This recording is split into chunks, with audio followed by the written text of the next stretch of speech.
This video right here will explain everything, and I mean everything you need to know about the 3-5-2 formation. In possession, out of possession, in moments of transition. So when you win the ball back and when you've lost the ball. Let's get straight into it. Now, looking at in possession principles. Up against a 4-3-3, the 3-5-2 can be difficult to build effectively. And that is because the blue team are pressing man to man. 11 on the 3, 9 on the 5, 7 on the 2, 3v3 in the middle, and then a back 4 against a front 4. So how can we create the overload? We use the goalkeeper right here. Very, very simple. The centre back drops off to either side depending on what foot they are. Put them on the dominant side, or put the goalkeeper on the dominant side. Put the centre back on the other side to create a makeshift back 4. That creates a 4v3 here. You have a 3v3 in the central area and a 4v4 at the back. But now you have an extra player. You also have a 2v1 situation here, and then everyone else is man for man. So now you've created that extra player at the back. Now, if the goalkeeper plays the 2 here, the right-sided centre-back, we're looking at wide combinations.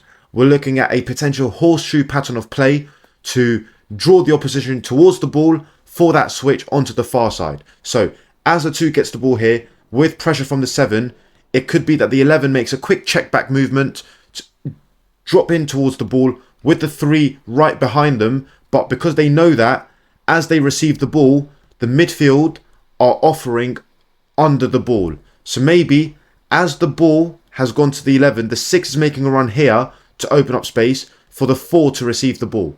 Now, the 8 will be closely marking the 4, but if the 11 can take a touch backwards, draw this player towards the ball just a little bit, we're looking at the 4 to receive the ball in this type of space for a touch, and then switch to the opposite side centre midfielder who can quickly transfer the play.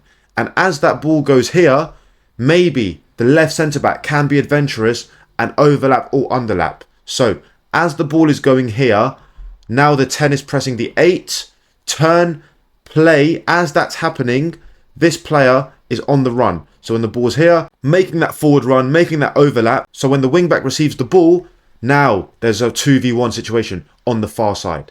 So switching the play from playing one side, coming back round, playing the other side, because there's a 2v1 on the far side. And there'll be certain moments where the opposition midfielders are very closely marking the midfielders. So what happens there? As the wing back receives the ball, right-sided centre-back supports under the ball.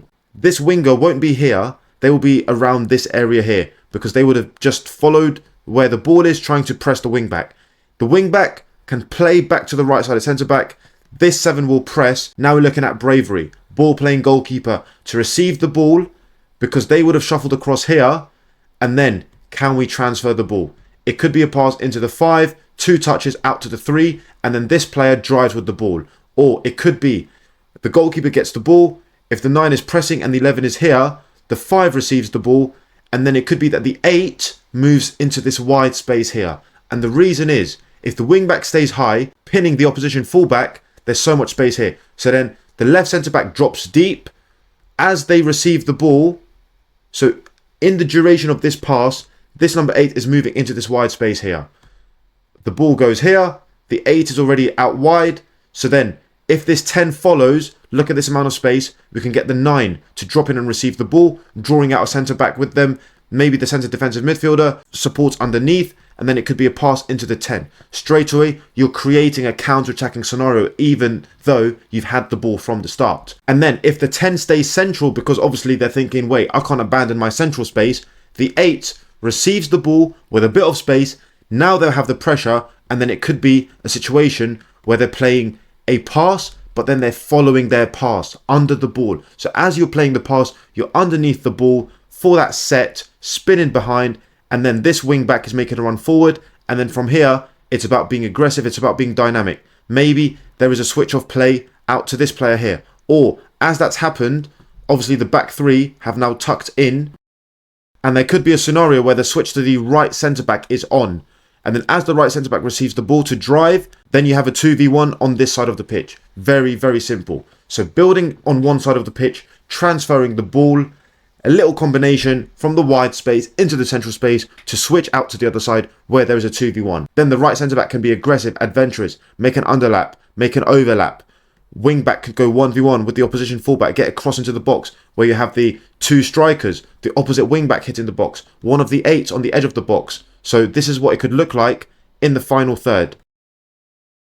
It could look something like this, where there's an early cross into the box or a pass back for a first time cross from the right centre back into that penalty box area. So the outside centre backs, the left centre back and the right centre back, are thinking like fullbacks in possession. That's a very aggressive way of creating overloads in wide areas, to get crosses into the box, to get cutbacks in the penalty box, to create chaos in this area here, to obviously score goals. And those are a couple of patterns of play to build out from the back. Now, in settled moments of the game, when let's say the central centre-back is around this space here, we're looking at the centre midfielders to really provide those angles, those triangles, those diamonds. Let's say the 11 is pressing the left centre-back. If the 4 can drop in here to receive the ball, because if the 8 follows, there's the space for a little third man combination into here, into there, and then they can play. So the opposition midfielder won't really follow the centre defensive midfielder if they drop into the centre-back position. If there's a situation where they can just drop in here, receive the ball,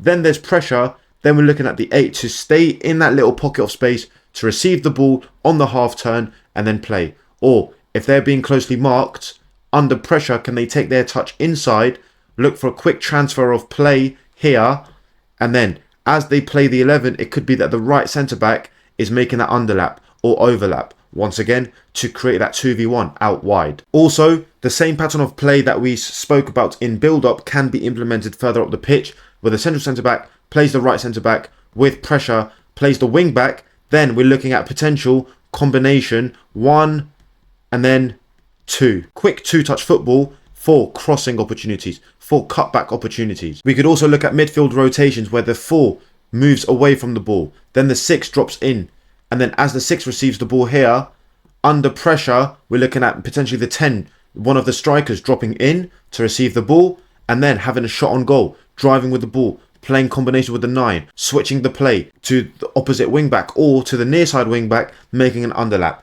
So this formation requires a lot of dynamism, a lot of aggression. So once you've played the pass, you've got to move, you've got to be roaming, especially if you look at players like Vitinha, João Neves, Fabian Ruiz. Yes, PSG play a 4-3-3, but in possession, it's a back 3, and those 3 midfielders are just roaming, trying to get on the ball, play intricate passes. And that's what this system requires to really be able to dominate the opponent. So with the 3 centre-backs, the left centre-back, central centre-back and the right centre-back, it's very important that out of possession, they stay very central.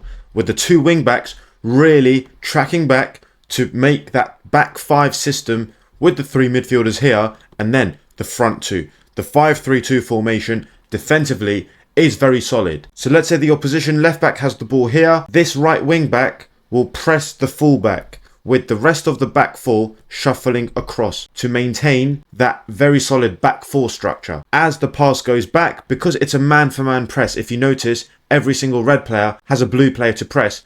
The number 10 will press the 4, maybe they go sideways or they go backwards and then they go long, or if they quickly transfer the ball here, then by that time the 7 would have shuffled across to press the fullback.